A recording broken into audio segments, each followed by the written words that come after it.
Warga di Banjarinas, Palbesi, Desa Grogak, Kecamatan Grogak, Buleleng dikejutkan oleh Loh Suci, 70 tahun lantaran ditemukan meninggal di sebuah gubuk di rumah burung walet. Saat ditemukan, wanita tersebut mengenakan pakaian adat tetapi tubuhnya telah membusuk dan dikerubuti belatung. Jenazah lansia tersebut pertama kali ditemukan oleh Putu Darmika 53 tahun dan Kadek Budia Dita 36 tahun Sabtu 7 Januari. Menurut informasi di lapangan, sebelum ditemukan meninggal sejak 3 hari, Nenek Suci tidak terlihat beraktivitas di rumahnya. Rumahnya tampak sepi. Hal ini membuat tetangganya Putu Windia 60 tahun curiga. Terlebih tercium bau busuk dari arah gubuk yang ditempati wanita tersebut.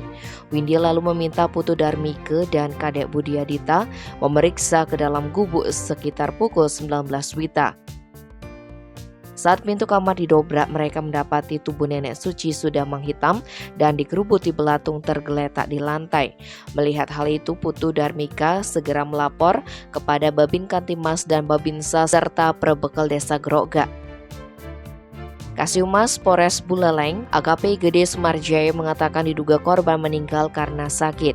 Hasil pemeriksaan tim medis terungkap, Nenek Suci diperkirakan meninggal sudah 3 hari sebelum ditemukan. Tidak ada tanda-tanda kekerasan di tubuh korban. Menurut informasi warga, Nenek Suci memiliki riwayat sakit asma. Diduga ia meninggal karena kelelahan. Saat meninggal, Nenek Suci masih menggunakan pakaian adat. Diduga meninggal karena kelelahan usai sembahyang saat Hari Raya Galungan. Tim Bali Express melaporkan.